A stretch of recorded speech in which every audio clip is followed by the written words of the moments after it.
Hi dears sir, അപ്പോൾ +2 കഴിഞ്ഞപ്പോൾ നമ്മുടെ കുട്ടികൾ ഒരുപാട് പേര് ഒരു കൺഫ്യൂസ്ഡ് ആയിട്ടുള്ള ഒരു സ്റ്റേറ്റിൽ നിൽക്കുന്ന ഒരു സമയമാണ്. JEE അഡ്മിഷൻസ് റിലേറ്റഡ് ആയിട്ട് ഏത് കോളേജിൽ പോകണം, എഞ്ചിനീയറിംഗിൽ ഇപ്പം തന്നെ പോകണോ, അല്ലെങ്കിൽ ഏത് കോളേജ് എങ്ങനെ പോവും, ഏത് കോഴ്സ് എടുക്കും, ഒരുപാട് ഡൗട്ട്സ് ഉണ്ടാവും. അപ്പോൾ നമുക്ക് ഈ ഒരു വീഡിയോയിലൂടെ അങ്ങനെയുള്ള എല്ലാ ഡൗട്ട്സുകളും നമ്മുടെ കുട്ടികൾക്ക് ഒന്ന് ക്ലിയർ ചെയ്ത് കൊടുക്കാം അല്ലേ?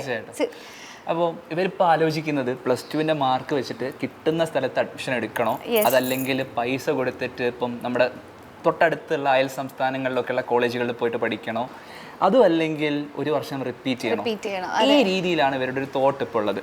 അപ്പോൾ പലരും ആലോചിക്കുന്ന ഒരു കാര്യം, പെട്ടെന്ന് കോഴ്സ് കഴിഞ്ഞാൽ പെട്ടെന്ന് ജോലിയിലേക്ക് എത്താലോ എന്നുള്ളതാണ് അവരുടെ ഒരു മൈൻഡ് സെറ്റ് എന്ന് പറയുന്നത്. പക്ഷേ ഇതിൻ്റെ ഒരു റിയാലിറ്റി എന്ന് പറയുന്നത് നമ്മൾ എവിടെ പഠിക്കുന്നു എന്നുള്ളത് വളരെ ഇമ്പോർട്ടൻ്റ് ആണ്. കോഴ്സിന് ഇമ്പോർട്ടൻസ് ഉള്ളതുപോലെ തന്നെ ആ കോഴ്സ് പഠിപ്പിക്കുന്ന ഇൻസ്റ്റിറ്റ്യൂഷനും വളരെ പ്രാധാന്യമുണ്ട്.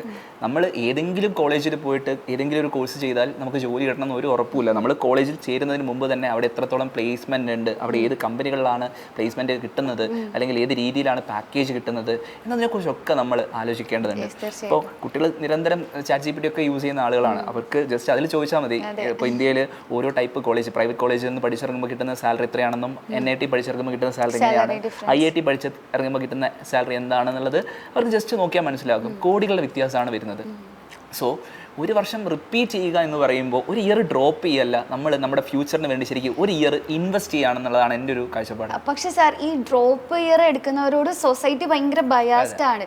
ലൈക്ക് വെറുതെ ടൈം കളയാണ്, ഇതുകൊണ്ടൊന്നും ഒരു കാര്യം ഉണ്ടാവില്ല എന്നുള്ളത് നിങ്ങൾക്ക് ഒരു തവണ എന്തായാലും ചെയ്യാൻ പറ്റില്ല. എന്തായാലും ഇനിയിപ്പോൾ രണ്ടാമതൊരു തവണ ചെയ്തിട്ട് പ്രത്യേകിച്ച് കാര്യമൊന്നുമില്ല, വെറുതെ സമയം കളയാണ് എന്നുള്ള രീതിയിലൊരു അപ്രോച്ചാണ്. പക്ഷെ ശരിക്കും നമ്മൾ കണക്കുകൾ എടുത്ത് നോക്കുകയാണെങ്കിൽ ഈ ഒരു JEE അഡ്വാൻസ് ലെവൽ ക്വാളിഫൈ ചെയ്യുന്ന കുട്ടികൾ 50% ഡ്രോപ്പ് ഇയർ ാണ് അല്ലെ? അപ്പൊ ആ ഒരു സ്റ്റാറ്റ് നോക്കുമ്പോൾ നമുക്ക് മനസ്സിലാവും ഇത് ശരിക്കും വേസ്റ്റ് ഓഫ് ടൈം അല്ല എന്നുള്ളത്. പക്ഷെ അതിൽ കൃത്യമായിട്ട് ആ ടൈം എങ്ങനെ മാനേജ് ചെയ്യുന്നു, എങ്ങനെ സിസ്റ്റമിക് ആയിട്ട് ആ ഒരു പ്ലാൻ എങ്ങനെ നമ്മൾ എക്സിക്യൂട്ട് ചെയ്യുന്നു എന്നുള്ളത് വളരെ ഇമ്പോർട്ടൻ്റ് ആണ് അല്ലേ? നമ്മളിപ്പം +2 പഠിക്കുന്ന സമയത്ത് നമ്മുടെ ഫോക്കസ് സ്കാറ്റേർഡ് ആണ്. അതായത് നമുക്ക് ബോർഡ് എക്സാമിനേഷന് വേണ്ടിയിട്ട് ഇവിടെയുള്ള ഭൂരിഭാഗം കുട്ടികളും +2 പഠിക്കുന്ന സമയത്ത് അവരുടെ കൂടുതൽ ഫോക്കസ് എന്ന് പറയുന്നത് ബോർഡ് എക്സാമിനേഷൻ പ്രിപ്പറേഷൻസിന് വേണ്ടിയിട്ട് തന്നെയാണ്. അതുകൊണ്ട് തന്നെ അവർക്ക് ഫോക്കസ്ഡ് ആയിട്ട് ഒരു കോമ്പറ്റീറ്റീവ് എക്സാമിന് വേണ്ടിയിട്ട് പ്രിപ്പയർ ചെയ്യാൻ കിട്ടുന്ന സമയം എന്ന് പറയുന്നത്, അല്ലെങ്കിൽ അവർ യൂസ് ചെയ്യുന്ന സമയം എന്ന് പറയുന്നത് ഒരു 3 to 4 hours മാത്രമാണ്. നേരെ മറിച്ച് അവരൊരു ഡ്രോപ്പ് ഇയർ എടുക്കുന്ന സമയത്ത് അവർക്കൊരു ദിവസം ആവറേജ് 8 മുതൽ 10 hours വരെയുള്ള സമയം അവർക്ക് കൃത്യമായിട്ട് ഫോക്കസ്ഡ് ആയിട്ട് പഠിക്കാൻ പറ്റും. അപ്പോൾ അതായത് അവരുടെ അറ്റൻഷൻ സ്പ്ലിറ്റ് ചെയ്തു പോകുന്നില്ല. ഇപ്പോൾ വീക്കായിട്ടുള്ള ഒരു സബ്ജക്റ്റ് ഉണ്ടെങ്കിൽ അതിന് കൂടുതൽ നമുക്ക് എഫേർട്ട് ഇട്ട് ആ ഒരു നമുക്ക് എന്ത് ചെയ്യാം, കംപ്ലീറ്റ് ആയിട്ട് ആ ഒരു ടോപ്പിക്കിനെ മാസ്റ്റർ ചെയ്യാനുള്ളൊരു ടൈം കൂടെ അവർക്ക് അതിൽ കിട്ടുന്നുണ്ട്. അതായത് +2 പഠിക്കുമ്പോൾ അവർ സബ്ജക്റ്റ് പഠിക്കുന്നത്, ഇപ്പോൾ മാത്സ് ആണെങ്കിൽ കാൽക്കുലസ് ഒക്കെ പഠിക്കുമ്പോൾ വളരെ സർഫസ് ലെവലിൽ മാത്രമാണ്. കെമിസ്ട്രിയിൽ ഓർഗാനിക് മെക്കാനിസം അത് ജസ്റ്റ് വെറും സർഫസ് ലെവൽ മാത്രമേ പഠിക്കുന്നുള്ളൂ. പക്ഷെ JEEയിലേക്കൊക്കെ വരുമ്പോഴത്തേക്ക് എത്ര ഡെപ്തിലാണ് കാര്യങ്ങൾ. ഈ ഒരു കോച്ചിങ്ങിലേക്ക് അവർ വരുന്ന സമയത്ത് അവർ ഈ ഒരു ഡ്രോപ്പ് ഇയർ എടുക്കുമ്പോൾ ഈ ഒരു വർഷം അവരുടെ ഫോക്കസ് കംപ്ലീറ്റ് ആയിട്ടും അവർക്ക് എങ്ങനെയെങ്കിലും ഈ ഒരു എക്സാം ക്രാക്ക് ചെയ്യണം, ആ ഒരൊറ്റ ഗോൾ, സിംഗിൾ ഒറ്റ മൈൻഡ് എന്നൊക്കെ നമ്മൾ പറയുമ്പോൾ ആ രീതിയിൽ അവർ ഒറ്റ ഫോക്കസിലാണ് ഉണ്ടാവുക. ആ ഫോക്കസിലുള്ള സമയത്ത് അവർക്ക് കൃത്യമായിട്ട് ഇപ്പോൾ ഒരു ദിവസം 10 മണിക്കൂർ ഫുൾ ടൈം നമ്മൾ വേറെ ഒന്നും ചെയ്യാനില്ല, നമുക്ക് പഠിക്കുക എന്നുള്ളതാണ്. ഇപ്പോൾ കഴിഞ്ഞ ദിവസം ഞാനൊരു വീഡിയോ കണ്ടപ്പോൾ നാഷണൽ ലെവലിൽ ടോപ്പർ ആയിട്ടുള്ള സ്റ്റുഡൻറ്റിനോട് എങ്ങനെയാണ് ചേട്ടൻ പഠിക്കാറ് എന്നുള്ളത് ഒരു കുട്ടി റിപ്പീറ്റ് ചെയ്തുകൊണ്ടിരിക്കുന്ന ഒരു കുട്ടി ചോദിക്കുന്ന സമയത്ത് ആ കുട്ടി പറഞ്ഞു കൊടുക്കുന്ന ഒരു മൈൻഡ് സെറ്റ് ഉണ്ട്. അതായത് നമ്മൾ റിപ്പീറ്റ് ചെയ്യുന്ന സമയത്ത് നമ്മുടെ മൈൻഡ് സെറ്റ് എന്ന് പറയുന്നത് നമുക്ക് എങ്ങനെയെങ്കിലും ഈ ഒരു റാങ്കിലേക്ക് എത്തുക എന്നുള്ളതാണ്. അതുകൊണ്ട് തന്നെ നമ്മൾ ആലോചിക്കേണ്ടത് എത്ര സമയം പഠിക്കണം എന്നല്ല, നമ്മുടെ സമയത്തുനിന്ന് ബാക്കിയുള്ളതിന് എത്ര സമയം മാറ്റി വെക്കാം. അപ്പോൾ നമ്മുടെ ബാക്കിയുള്ള കാര്യങ്ങൾക്കുള്ള സമയം മാറ്റി വെച്ച് ബാക്കി സമയം മുഴുവൻ ശരിക്കും നമ്മൾ പഠിക്കുക തന്നെയാണ് ചെയ്യേണ്ടത്. ആ പഠിക്കുക എന്നുള്ളത് വളരെ സിസ്റ്റമാറ്റിക് ആവുക എന്നുള്ളതാണ്. അങ്ങനെ സിസ്റ്റമാറ്റിക് ആയിട്ട് പഠിക്കാനുള്ള സമയം നമുക്ക് ഒരു ഡ്രോപ്പ് ഇയർ എടുക്കുമ്പോൾ നമുക്ക് കിട്ടും എന്നുള്ളതാണ്. ഇപ്പോൾ +2 പഠിക്കുന്ന സമയത്താണെങ്കിൽ നമുക്ക് ഈ പറയുന്ന ഫോക്കസ് സ്കാറ്റർ ആയി പോകുന്ന പ്രശ്നമുണ്ട്. ട്യൂഷൻ ഉണ്ടാവും, ബോർഡ് എക്സാമിന് പ്രിപ്പയർ ചെയ്യണം, പിന്നെ സെം എക്സാം, നമുക്ക് ഓരോ ഓണപരീക്ഷ, ക്രിസ്മസ് പരീക്ഷ, അതൊക്കെ വരും. ഇപ്പോൾ നമ്മൾ ഒരു റിപ്പീറ്റ് ഇങ്ങനെയുള്ള പ്രോസസ്സിലേക്ക് വരുന്ന സമയത്ത് നമ്മുടെ ബ്രെയിൻ അല്ലെങ്കിൽ നമ്മുടെ മൈൻഡ് സെറ്റ് തന്നെ കംപ്ലീറ്റ്ലി മാറുകയാണ്. ആ കംപ്ലീറ്റ്ലി ഷിഫ്റ്റ് ചെയ്യാണ്, ബ്രെയിൻ്റെ ഒരു പ്രോസസ്സ് തന്നെ ഷിഫ്റ്റ് ചെയ്യാണ്. അപ്പോൾ നമ്മൾ ഒറ്റയ്ക്ക് പഠിക്കുക എന്നുള്ളതിനപ്പുറത്തേക്ക് നമ്മളൊരു കോച്ചിങ്ങിൻ്റെ സപ്പോർട്ട് കൂടെ വരുന്ന സമയത്ത് നമുക്ക് കൃത്യമായിട്ട് അറിയാം ഓരോ സബ്ജക്റ്റിൻ്റെ വെയിറ്റേജ് എങ്ങനെയാണ്, ഓരോ സബ്ജക്റ്റിൽ ഓരോ ചാപ്റ്ററിൽ നിന്ന് എത്ര ക്വസ്റ്റ്യൻസ് വരുന്നു. ഇപ്പോൾ കെമിസ്ട്രിയിലാണെങ്കിൽ ഇപ്പം അവിടെ ഇൻഓർഗാനിക് ഉണ്ട്, ഓർഗാനിക് ഉണ്ട് അല്ലേ, ഇതിനൊക്കെ ഫിസിക്കൽ കെമിസ്ട്രി ഉണ്ട്. അപ്പോൾ എവിടെ നിന്നാണ് ക്വസ്റ്റ്യൻസ് വരുന്നത്, ആ ക്വസ്റ്റ്യൻസിനെ എങ്ങനെയാണ് ടാക്കിൾ ചെയ്യേണ്ടത്, അതൊരു വർഷം മുഴുവൻ നമ്മളിരുന്ന് പ്രിപ്പയർ ചെയ്യണം. അങ്ങനെ പ്രിപ്പയർ ചെയ്യുന്ന സമയത്ത് നമുക്ക് നമ്മുടെ വീക്ക് ഏരിയാസ് ഐഡൻറ്റിഫൈ ചെയ്യാൻ പറ്റും.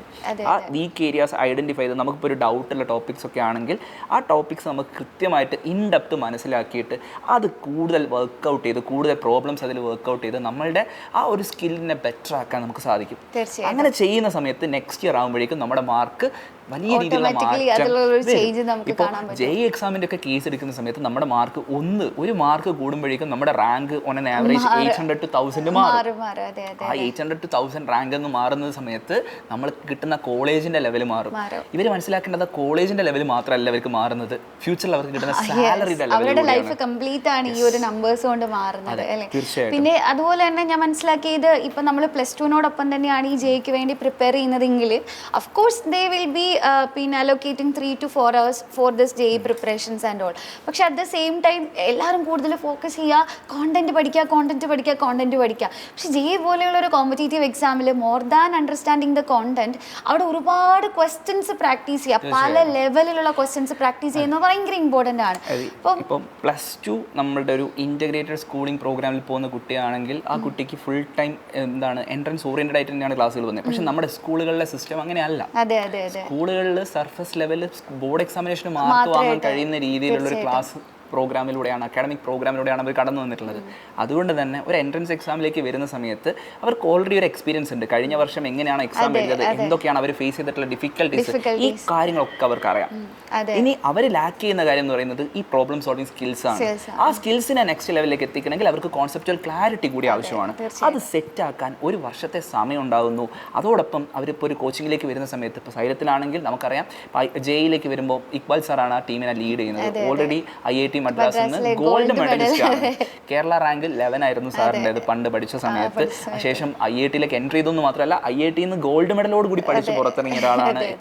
അത്രയും വർഷത്തെ എക്സ്പീരിയൻസ് ഉള്ള ഫാക്കൽറ്റി, അതുപോലെയുള്ള ഫാക്കൽറ്റീസിന്റെ ക്ലാസ് ആണ് സൈലം നമ്മൾ പ്രൊവൈഡ് ചെയ്യുന്നത്. അങ്ങനെ പ്രൊവൈഡ് ചെയ്യുന്ന സമയത്ത് അവരുടെ ഗൈഡൻസിലൂടെ കുട്ടികൾ പഠിക്കുന്ന സമയത്ത് അവർക്ക് ഓരോന്നിനെയും എങ്ങനെ ടാക്കിൾ ചെയ്യണം, അല്ലെങ്കിൽ അവരുടെ ഒരു way of approaching the problem അത് വളരെ ഇമ്പോർട്ടൻ്റ് ആണ്. അതെ തീർച്ചയായിട്ടും. അപ്പോൾ സാറ് പറഞ്ഞപ്പോഴൊരു പോയിന്റ് ഞാൻ ആഡ് ചെയ്യാൻ ആഗ്രഹിക്കുന്നത്, അപ്പം ഡ്രോപ്പ് ഇയറിൽ എടുക്കുന്ന ഒരു സ്റ്റുഡൻറ്റിന് ഫസ്റ്റ് ടൈം അറ്റംപ്റ്റ് ചെയ്യുന്ന ഒരു സ്റ്റുഡൻറ്റിനെ വെച്ച് നോക്കുമ്പോൾ സാറ് പറഞ്ഞതുപോലെ ഏത് ചാപ്റ്ററാണ് എനിക്ക് ഏറ്റവും ഡിഫിക്കൽട്ട് ആയിട്ടുള്ളത്, ഏത് ടൈപ്പ് ഓഫ് ക്വസ്റ്റ്യൻസ് ആണ് എനിക്ക് അറ്റൻഡ് ചെയ്യാൻ പറ്റാതിരുന്നത്, ടൈം മാനേജ്മെൻറ്റിൽ എനിക്ക് ബുദ്ധിമുട്ടുണ്ടായോ, ഇങ്ങനെയുള്ള കാര്യങ്ങളൊക്കെ അവർക്ക് ഐഡൻറ്റിഫൈ ചെയ്യാൻ പറ്റും അല്ലേ, അനലൈസ് ചെയ്യാൻ പറ്റും. അപ്പോൾ അത് വെച്ചിട്ട് അവർക്ക് അടുത്തൊരു വർഷം ഫുള്ള് ഇംപ്രൂവ് ചെയ്യാനായിട്ട് സാധിക്കും. അപ്പോൾ നമ്മൾ ഫസ്റ്റ് ടൈം അറ്റംപ്റ്റ് ചെയ്യുമ്പോൾ നമുക്ക് ഇതുപോലെ ഒരുപാട് ഇഷ്യൂസ് ഉണ്ടാവും. ഫസ്റ്റ് അറ്റംപ്റ്റിൽ നമ്മൾ ആദ്യമായിട്ടായിരിക്കും പല കുട്ടികളും അങ്ങനത്തെ ഒരു സ്ട്രക്ചർ, അങ്ങനത്തെ ഒരു എക്സാം ഹോളിൽ question paper anxiety, exam whole anxiety ഒക്കെ കൂടെ വന്ന് മൊത്തം അത് ആദ്യമായിട്ട് എക്സ്പീരിയൻസ് ചെയ്യുന്ന ആ സമയത്ത്. പക്ഷെ കോച്ചിങ്ങിലേക്ക് വരുന്ന സമയത്ത് നമ്മൾ നിരന്തരം കമ്പ്യൂട്ടറൈസ്ഡ് ആയിട്ടുള്ള എക്സാംസ് എഴുതി അത്രയും എക്സ്പീരിയൻസ്ഡ് ആയിട്ടാണ് നമ്മൾ ആ ഒരു ഇതിലേക്ക് എത്തുന്നത്. നമ്മൾ കഴിഞ്ഞ വർഷം തന്നെ ഓൾറെഡി എക്സാം ഹോൾ എക്സ്പീരിയൻസ് ചെയ്തതാണ്. അതുകൊണ്ട് തന്നെ രണ്ടാമത്തെ വർഷം നമ്മൾ ആ ഒരു എക്സാം ഹോളിലേക്ക് എത്തുമ്പോൾ നമുക്കത് ഫെമിലിയർ ആണ്. സോ നമുക്കത് കുറച്ചുകൂടെ ബെറ്റർ ആയിട്ട് അതിനെ ഹാൻഡിൽ ചെയ്യാനായിട്ട് തീർച്ചയായിട്ടും സാധിക്കും.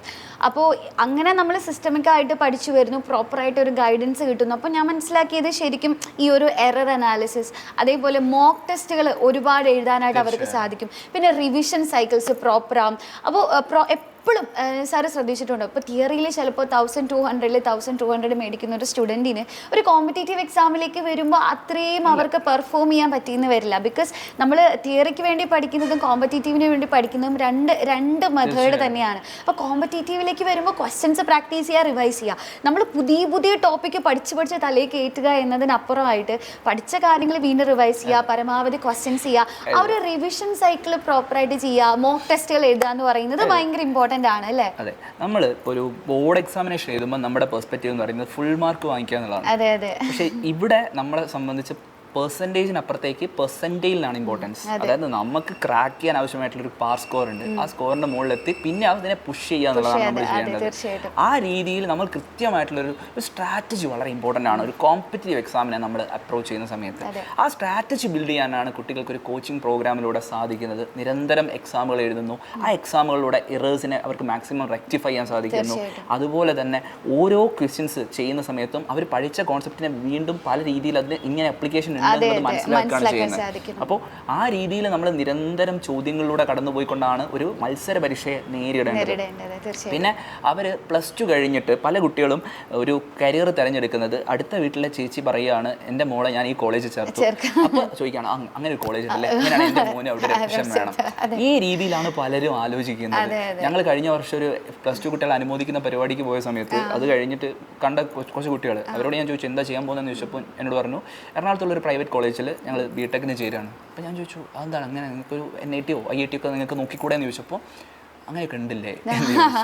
അപ്പോൾ പലർക്കും അറിയുന്നില്ല എന്നുള്ളത്. പക്ഷേ നമ്മൾ ഈ ഒരു ഡ്രോപ്പ് ഇയർ ഒക്കെ എടുക്കുന്ന സമയത്ത് നമുക്കൊരു വർഷം നമ്മൾക്ക് കൃത്യമായിട്ടുള്ള ഒരു റിസർച്ചിനുള്ള സമയം കൂടെ കിട്ടുകയാണ്. നമ്മളിത് പഠിക്കുന്നതിൻ്റെ കൂടെ തന്നെ നമുക്ക് എവിടെയൊക്കെയാണ് ഏതൊക്കെ എഞ്ചിനീയറിംഗ് കോളേജുകളാണുള്ളത്, ഏതൊക്കെ കോളേജിൽ ഏതൊക്കെ കോഴ്സുകളാണ്, അതിൽ ഏത് കോഴ്സ് എടുത്താലാണ് കൂടുതൽ സ്കോപ്പ്, പുതിയ കാലത്ത് കോഴ്സ് സാധ്യതയുള്ള കോഴ്സുകൾ ഏതൊക്കെയാണ് എന്നതിനെക്കുറിച്ചൊക്കെ കൃത്യമായ ധാരണ കൂടെ നമുക്ക് ഈ ഒരു പീരീഡിൽ നമുക്ക് ലഭിക്കും. അതുകൊണ്ട് തന്നെ നമ്മൾ ചൂസ് ചെയ്യുന്ന പാത്തിൽ നമുക്ക് കൃത്യമായിട്ടുള്ള ക്ലാരിറ്റി ഉണ്ടാവും എന്നുള്ളതാണ് അതിൻ്റെ ഏറ്റവും പ്രധാനപ്പെട്ട ഒരു കാര്യമായിട്ട് ഞാൻ കാണുന്നത്. ഇപ്പോൾ പിയർ പ്രഷർ കാരണം ഏതെങ്കിലും ഒരു കോളേജിൽ ഏതെങ്കിലും ഒരു കോഴ്സ് എടുക്കുക എന്നതിനുപരിയായിട്ട് പ്രോപ്പറായിട്ട് അവർ ഡിസേർവ് ചെയ്യുന്ന അല്ലെങ്കിൽ അവർ ഡിസേർവ് ചെയ്യുന്നതിനെക്കാട്ടിലും എത്രയോ നല്ല കോളേജുകളിൽ അഡ്മിഷൻ എടുക്കാൻ അവർക്ക് നെക്സ്റ്റ് ലെവലിലേക്ക് കൊണ്ടുവരാൻ പറ്റുന്ന രീതിയിലുള്ള അവർക്ക് അവരെ റീഡിസ്കവർ ചെയ്യാൻ പറ്റുന്ന ക്യാമ്പസുകളിലാണ് അവർ പോകേണ്ടതെന്നുള്ളതാണ് ഞാൻ പറയുന്നത്. കാരണം അവർക്ക് ഒരു 18 മുതൽ 23 വരെയുള്ള ഒരു ഏജിൽ അവർ സ്പെൻഡ് ചെയ്യാൻ പോകുന്നത്, അവരവരുടെ ലൈഫ് സ്പെൻഡ് ചെയ്യാൻ പോകുന്നത്, അവരവരുടെ ജീവിതം ആഘോഷിക്കാൻ പോകുന്നത് ആ ക്യാമ്പസിലാണ്. ആ ക്യാമ്പസിലാണ് അവർ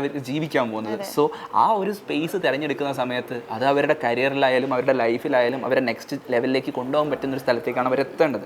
അപ്പോൾ ഈ ഒരു ഡ്രോപ്പ് ഇയറിനെ സംബന്ധിച്ച് അവർ ഇപ്പോൾ ഒരു ആവറേജ് നമ്മൾ കണക്ക് നോക്കിക്കഴിഞ്ഞാൽ ഒരു ഡ്രോപ്പ് ഇയറിൽ തന്നെ ഒരു കുട്ടിയുടെ റാങ്ക് നന്നായിട്ട് പ്രിപ്പയർ ചെയ്യുകയാണെങ്കിൽ 15,000 to 40,000 ഇമ്പ്രൂവ് ചെയ്യുന്നതായിട്ട് നമുക്ക് കാണാൻ സാധിക്കും.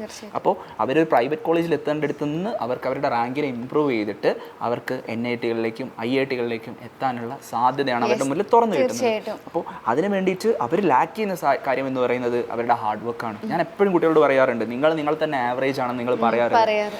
അവർ ആവറേജ് അല്ല, അവർ ഓർഡിനറി അല്ല, അവർ എക്സ്ട്രാ ഓർഡിനറി ആണ്. പക്ഷെ അവർ ലാക്ക് ചെയ്യുന്ന കാര്യം എന്ന് പറയുന്നത് ആ എക്സ്ട്രാ ഓർഡിനറി എഫേർട്ടാണ്. എക്സ്ട്രാ ഓർഡിനറിയിലേക്ക് എത്താനുള്ള ഒരു എഫേർട്ടാണ് അവരെ ലാക്ക്. പിന്നെ നമ്മളെപ്പോഴും ഹാർഡ് വർക്കിന് പുറകെ മാത്രം പോകരുത് എന്നുള്ളത് കൂടിയാണ്. കാരണം നമ്മൾ മനസ്സിലാക്കേണ്ടത് പുതിയ കാലമാണ്, പുതിയ ടെക്നോളജിയാണ്. ആ ടെക്നോളജിയെ കൂടെ ഇൻകോർപ്പറേറ്റ് ചെയ്തിട്ടായിരിക്കണം നമ്മളുടെ ഒരു പഠനത്തെ. അപ്പോൾ എനിക്ക് തോന്നുന്നു സാർ അതിന് ഏറ്റവും ബെസ്റ്റ് എക്സാമ്പിൾ ആണ് നമ്മുടെ സൈലത്തിന്റെ ഹൈബ്രിഡ് സിസ്റ്റം എന്ന് പറയുന്നത് അല്ലേ. കാരണം നമ്മൾ ഇപ്പോൾ കുട്ടികൾ എടുത്തു കഴിഞ്ഞാൽ എല്ലാവർക്കും ഭയങ്കര പ്രഷറാണ്, പഠിക്കാൻ ടൈം കിട്ടുന്നില്ല, പോർഷൻസ് കവർ ചെയ്യാൻ പറ്റുന്നില്ല, ഇതൊക്കെയാണല്ലോ. അപ്പം എല്ലാ തരത്തിലുള്ള ആ ഒരു ഇഷ്യൂസിനെ അഡ്രസ്സ് ചെയ്തുകൊണ്ടാണ് കംപ്ലീറ്റ് പുതിയ പോലെയുള്ള എല്ലാ ടൂൾസ് ഇന്റഗ്രേറ്റ് ചെയ്തുകൊണ്ട് നമ്മുടെ ഹൈബ്രിഡ് സിസ്റ്റം നമ്മൾ ഇൻകോർപ്പറേറ്റ് ചെയ്തിട്ടുള്ളത്. ഞാൻ പണ്ട് +2 പഠിക്കുന്ന സമയത്ത് ഞാൻ മാത്സ് പഠിക്കുമ്പോൾ മാത്സിലുള്ള പല ഫിഗേഴ്സ് ഒക്കെ ടീച്ചേഴ്സ് ബോർഡിൽ വരച്ചിട്ട് പഠിപ്പിക്കാൻ വേണ്ടിയിട്ട് ട്രൈ ചെയ്യും. പക്ഷേ 3 ഡയമെൻഷണൽ ആയിട്ടുള്ള കാര്യങ്ങൾ ഒരു ബോർഡിൽ വരയ്ക്കുമ്പോൾ ലിമിറ്റേഷൻസ് നേരെ വരച്ച് ഇപ്പോൾ ഇക്ബാൽ സാറിൻ്റെ ക്ലാസ് ഒക്കെ ഞാൻ സൈലത്തിൻ്റെ അടുത്ത് കാണുന്ന സമയത്ത് പലപ്പോഴും കാണുന്നൊരു കാഴ്ചയാണ് അത് ക്ലാസ്സിൽ സോഫ്റ്റ്വെയറുകൾ ഉപയോഗിച്ചുകൊണ്ട് ഈ ഗ്രാഫ് കൃത്യമായിട്ട് 3 ഡയമെൻഷനിലായിട്ട് തന്നെ അതിനെ കൃത്യമായിട്ട് സ്പേസിലും പ്ലെയിനിലൊക്കെ ആയിട്ട് കൃത്യമായിട്ട് അടിപൊളിയായിട്ട് നമുക്ക് കുട്ടിക്ക് കൃത്യമായിട്ട് മനസ്സിലാക്കാൻ പറ്റുന്ന രീതിയിൽ കുട്ടിക്ക് ഓരോ പ്രോബ്ലത്തിന് എങ്ങനെ അപ്രോച്ച് ചെയ്യണം എന്നുള്ളതിനെക്കുറിച്ച് അത്രയും ഇൻഡെപ്ത് ആയിട്ടുള്ള നോളജാണ് ആ ക്ലാസ് മുറിയിൽ കിട്ടുന്നത്. കാരണം സൈലത്തിൻ്റെ ക്ലാസ് റൂം എന്ന് പറയുന്നത് അവിടെ ടീച്ചേഴ്സ് ബോർഡും പെന്നും അല്ല, ഐപാഡ് യൂസ് ചെയ്തിട്ടാണ് ടീച്ചേഴ്സ് ക്ലാസ് എടുക്കുന്നത്. അത് മാത്രമല്ല അവിടെ നമ്മുടെ ഹൈബ്രിഡ് സിസ്റ്റം എന്ന് പറയുമ്പോൾ ഒരു ദിവസം കുട്ടി ഓൺലൈനിൽ പഠിച്ചു, നെക്സ്റ്റ് ഡേ വന്നിട്ട് അത് ഓഫ്ലൈനിൽ റിവൈസ് ചെയ്യുന്നു, എക്സാമുകൾ എഴുതുന്നു, ഡൗട്ട്സ് ക്ലിയർ ചെയ്യുന്നു നിരന്തരം. കാരണം കുട്ടിക്ക് ഞാൻ മനസ്സിലാക്കുന്നതേ കുട്ടിക്ക് എപ്പോഴും ഡയറക്റ്റ് ആക്സസ് ആണ് നമ്മുടെ ടീച്ചേഴ്സിനോടായാലും മെറ്റീരിയൽസ് ആയാലും എല്ലാ കാര്യങ്ങളോടും ഉള്ളൊരു ഡയറക്റ്റ്ലി ഉള്ള ഒരു ആക്സസ് ആണ്. ഒരു ഫ്രീ സ്പേസ് ഉണ്ട് അവർക്ക്. ഏത് സമയം കുട്ടികൾക്ക് ടീച്ചേഴ്സിനെ അപ്രോച്ച് ചെയ്യാൻ അവരുടെ ഡൗട്ട്സ് ക്ലിയർ ചെയ്യാനൊക്കെ ഉള്ള ഒരു സ്പേസ് കൂടിയുണ്ട് അല്ലേ. നമ്മൾ മുൻ വർഷങ്ങളിൽ സൈലത്തിൽ നിന്ന് റിസൾട്ടായിട്ടുള്ള കുട്ടികളെ നമ്മുടെ ആനന്ദു സാറൊക്കെ ഇൻ്റർവ്യൂ ചെയ്യുന്ന വീഡിയോസ് നോക്കിക്കഴിഞ്ഞാൽ അവർ പറയുന്ന കാര്യം എന്ന് പറയുന്നത് അവർ സൈലം കൊടുക്കുന്ന DPPയും അതുപോലെ തന്നെ സൈലത്തിൻ്റെ മെറ്റീരിയലും മാത്രം ചെയ്തു എന്നതല്ലാതെ അതിന് പുറത്തൊരു ക്വസ്റ്റ്യൻ പോലും ചെയ്യാതെയാണ് അവർ പലരും പോയിട്ടുള്ളത്. അതായത് അവർക്ക് ആ എക്സാം ക്രാക്ക് ചെയ്യാൻ ആവശ്യമായിട്ടുള്ള മുഴുവൻ കാര്യങ്ങളും കൃത്യമായിട്ട് DPP ഡെയിലി പ്രാക്ടീസ് പ്രോബ്ലംസ് എന്ന് പറഞ്ഞിട്ട് ഓരോ ദിവസവും പഠിപ്പിക്കുന്ന തിയറിയും അതിൽ നിന്നുള്ള ക്വസ്റ്റ്യൻസും കൃത്യമായിട്ട് ആ DPPയിൽ എന്താണുള്ളത് അത് തന്നെയാണ് അവർ ക്ലാസ് റൂമിലെ പ്രൊജക്ടറിൽ സ്ക്രീനിൽ കാണുന്നത്. പിന്നെ ഞാൻ നമ്മുടെ ഏറ്റവും one of the biggest and ഏറ്റവും അടിപൊളി ഫീച്ചറായിട്ട് ഞാൻ മനസ്സിലാക്കുന്നത് നമ്മുടെ മൈൻഡ് മാപ്പ് എന്ന് പറയുന്നത് എത്ര അടിപൊളിയായിട്ടാണ് എല്ലാ കാര്യങ്ങളും ഇൻക്ലൂഡ് ചെയ്തിട്ട് ആ ഒരു മൈൻഡ് മാപ്പ് റെഡിയാക്കിയിട്ടുള്ളത്. എക്സാം ഒക്കെ ഫേസ് ചെയ്യുന്ന സമയത്ത് കെമിസ്ട്രിയിലൊക്കെ കോൺസെപ്റ്റുവൽ ക്ലാരിറ്റി വളരെ ഇമ്പോർട്ടന്റ് ആണ്. ഒരു ചാപ്റ്ററിലെ കംപ്ലീറ്റ് കോൺസെപ്റ്റ്സിനെയും ഒരു സിംഗിൾ ഷീറ്റിലേക്ക് കണക്ട് ചെയ്ത് പഠിക്കുമ്പോൾ ഭയങ്കര അതായത് ലേണിംഗ് ഡിഫിക്കൽട്ട് ആക്കുക എന്നുള്ളതിനുപരിയായിട്ട് ഏറ്റവും ഈസി ആയിട്ട് എന്നാൽ ഏറ്റവും എഫിഷ്യൻ്റ് ആയിട്ട് കുട്ടികൾക്ക് ഡെലിവർ ചെയ്യുക എന്നുള്ളത് തന്നെയാണ്. പിന്നെ അതേപോലെ തന്നെ നമ്മുടെ കുട്ടികൾ ഈ പ്ലസ് ടുവിലൊക്കെ പഠിക്കുന്ന സമയത്ത് ഒരു കോൺസെപ്റ്റ് പഠിക്കുമ്പോൾ പലരും ഇപ്പം ഞാനൊക്കെ ചെയ്തിരുന്ന സമയത്താണെങ്കിൽ നമുക്ക് ഡൗട്ട്സ് തോന്നും. പക്ഷെ നമ്മൾ പോട്ടെ ഇപ്പോൾ ബോർഡ് എക്സാമിന് ഈ ഡൗട്ട്സ് ഇപ്പോൾ ക്ലിയർ ചെയ്തിട്ട് ഇപ്പം എന്താ കാര്യം എന്ന് വിചാരിച്ചിട്ട് നമ്മൾ ആ ഡൗട്ട്സിനെ നമ്മളങ്ങ് മറന്നു കളയും. പക്ഷേ നമ്മളൊരു കോമ്പറ്റേറ്റീവിലേക്ക് വരുമ്പോൾ ആ ഒരൊറ്റ ഡൗട്ടായിരിക്കും ചിലപ്പോൾ നമ്മുടെ ഒരു മാർക്ക് ഇല്ലാതാക്കുന്നത്. ഒരു ക്വസ്റ്റ്യൻ എന്ന് പറയുമ്പോൾ ഒരു മാർക്ക് അല്ല എന്നതുപോലെയാണ് നമ്മൾ കോമ്പറ്റേറ്റീവ് എക്സാംസിനെ ഫേസ് ചെയ്യുമ്പോൾ മനസ്സിലാക്കേണ്ട കാര്യം. കാരണം അത് നമ്മുടെ റാങ്കിനെ വലിയ രീതിയിലാണ് ഇൻഫ്ലുവൻസ് ചെയ്യുന്ന ഒരു കാര്യമാണ്. അപ്പോൾ ആ ഡൗട്ട് ഓരോ ഡൗട്ടുകളും ക്ലിയർ ചെയ്ത് മുമ്പോട്ട് പോകാന്ന് പറയുന്നത് ഭയങ്കര ഇമ്പോർട്ടൻ്റ്. അപ്പോൾ ഞാൻ മനസ്സിലാക്കുന്നത് അപ്പോൾ ഒരു ബോർഡ് എക്സാമിന് മാത്രം പ്രിപ്പയർ ചെയ്യുന്ന ഒരു കുട്ടിക്കാണെങ്കിൽ അതിനോടൊപ്പം ഈ കോമ്പറ്റേറ്റീവ് എക്സാമിന് പ്രിപ്പയർ ചെയ്യുന്ന ഒരു കുട്ടിക്ക് പ്രോപ്പറായിട്ട് ഇതൊക്കെ ക്ലിയർ ചെയ്ത് എല്ലാം സെറ്റ് ചെയ്ത് പഠിച്ചു പോകാനുള്ള ടൈം ഭയങ്കര കുറവാണ്. പക്ഷെ നമ്മൾ ഡ്രോപ്പ് ഇയറിൽ പഠിക്കുന്ന സമയത്ത് നമുക്ക് ഈച്ച് ആൻഡ് എവറി ഡൗട്ടുകളെ അഡ്രസ്സ് ചെയ്ത് എല്ലാ സബ്ജക്റ്റിലും നന്നായിട്ട് തന്നെ ക്ലിയർ ചെയ്ത് പഠിച്ചു പോകാനുള്ള ടൈം കിട്ടും. നമ്മളെ സ്റ്റുഡൻസിനെ എടുത്ത് നോക്കിക്കഴിഞ്ഞാൽ അവർ കഴിഞ്ഞ 5 വർഷമായിട്ടുള്ളൂ സൈലം സ്റ്റാർട്ട് ചെയ്തത്. അത് തന്നെ 4 വർഷമായിട്ടുള്ളൂ നമ്മൾ JEE സ്റ്റാർട്ട് ചെയ്തത്. ഈ 4-ാം വർഷം തന്നെ JEE മെയിൻസിന്റെ റാങ്ക് നോക്കുമ്പോൾ കേരള ടോപ്പ് 10-ൽ 2 കുട്ടികൾ നമ്മുടെ 8-ാം റാങ്കും നമ്മൾ നേടിക്കഴിഞ്ഞു. സോ നമ്മൾ പ്രൂവ് ചെയ്ത് കഴിഞ്ഞാണ് നമ്മുടെ അക്കാഡമിക് സ്ട്രക്ചർ എത്ര അടിപൊളിയാണ് എന്നുള്ള കാര്യം. സോ എനിക്ക് ഇവരോട് എല്ലാവരോടും പറയാനുള്ളത്, നിങ്ങൾ ധൈര്യമായിട്ട് സൈലത്തെ ട്രസ്റ്റ് ചെയ്ത് സൈലത്തോടൊപ്പം വരിക. ഒരു വർഷം നിങ്ങൾ ആത്മാർത്ഥമായിട്ട് ഹാർഡ് വർക്ക് ചെയ്യാൻ തയ്യാറായി കഴിഞ്ഞാൽ നിങ്ങൾക്ക് നിങ്ങളുടെ ലൈഫ് തന്നെ മാറ്റാൻ സാധിക്കും എന്നുള്ളതാണ്. തീർച്ചയായിട്ടും നിങ്ങൾ ഇനി എടുക്കാൻ പോകുന്നൊരു തീരുമാനം എന്ന് പറയുന്നത് വെറും ഏതൊരു കോളേജിൽ പഠിക്കണം, ഏത് കോഴ്സ് പഠിക്കണം എന്നുള്ളൊരു തീരുമാനം മാത്രമല്ല, ഇനി അങ്ങോട്ട് മുൻപോട്ടുള്ള നിങ്ങളുടെ എൻ്റയർ ഫ്യൂച്ചറിനെ ഡിറ്റർമൈൻ ചെയ്യാൻ പോകുന്നൊരു തീരുമാനം കൂടിയാണ്. സോ ചൂസ് വൈസ്ലി, അതാണ് മുസ്ലിം നിങ്ങളോട് പറയാനുള്ളത്. സോ നിങ്ങൾക്ക് എന്ത് ഡൗട്ട് ഉണ്ടെങ്കിലും താഴെ കാണുന്ന നമ്പറിലേക്ക് നിങ്ങൾക്ക് കോൺടാക്ട് ചെയ്യാം. നിങ്ങളുടെ എല്ലാ ഡൗട്ട്സുകളും നിങ്ങൾക്ക് ക്ലിയർ ചെയ്യാം. എന്തായാലും ഞങ്ങൾ നിങ്ങളോടൊപ്പമുണ്ട്. All the best.